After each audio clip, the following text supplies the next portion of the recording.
Je vais passer maintenant la parole à la coordination rurale et à Pierre Lervien.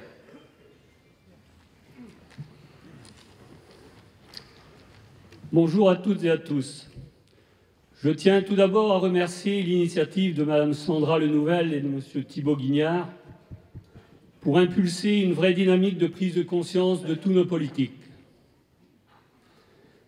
La crise agricole que nous traversons est une crise de surproduction européenne à laquelle on se doit de répondre par une remise en place immédiate d'outils de régulation des marchés agricoles européens si l'on veut retrouver des prix rémunérateurs et non des primes qui nous font plus que gêner, qui nous humilient aujourd'hui.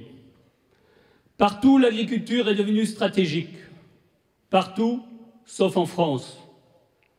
Lorsque le président Le Drian se dit prêt à créer un fonds de réorientation des agriculteurs, nous lui répondons de mettre toute son énergie et les finances qui vont avec pour la réorientation de la politique agricole et le maintien des agriculteurs en place.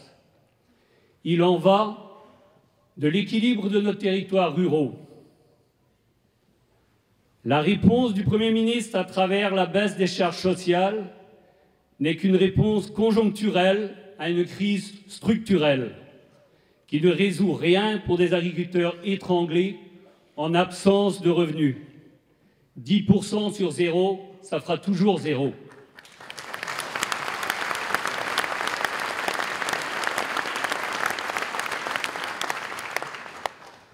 À moins que ce ne soit là le moyen de restructurer les exploitations agricoles en donnant une sorte de subvention aux plus forts pour qu'ils puissent racheter les plus faibles. Je crains que ce ne soit un plan d'élimination massif qui ne veut pas dire son nom.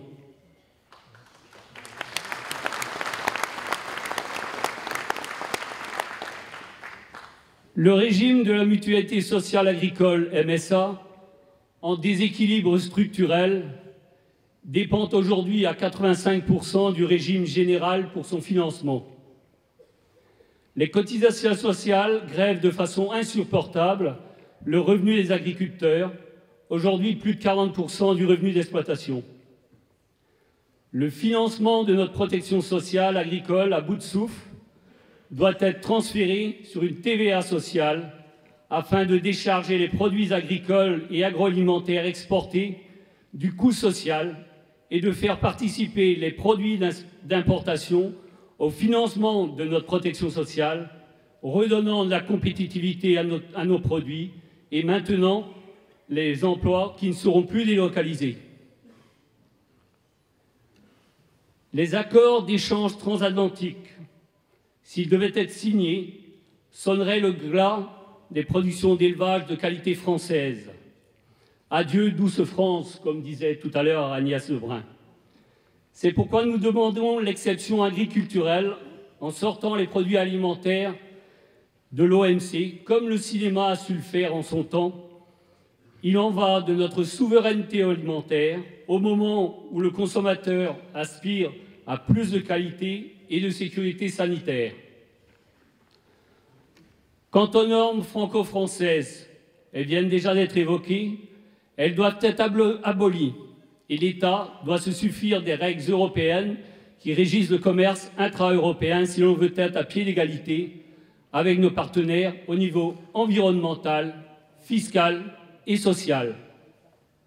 Pour conclure, mesdames et messieurs les élus, je vous demanderai que les agriculteurs soient déclarés d'utilité publique tant la France a besoin d'eux. Je vous remercie.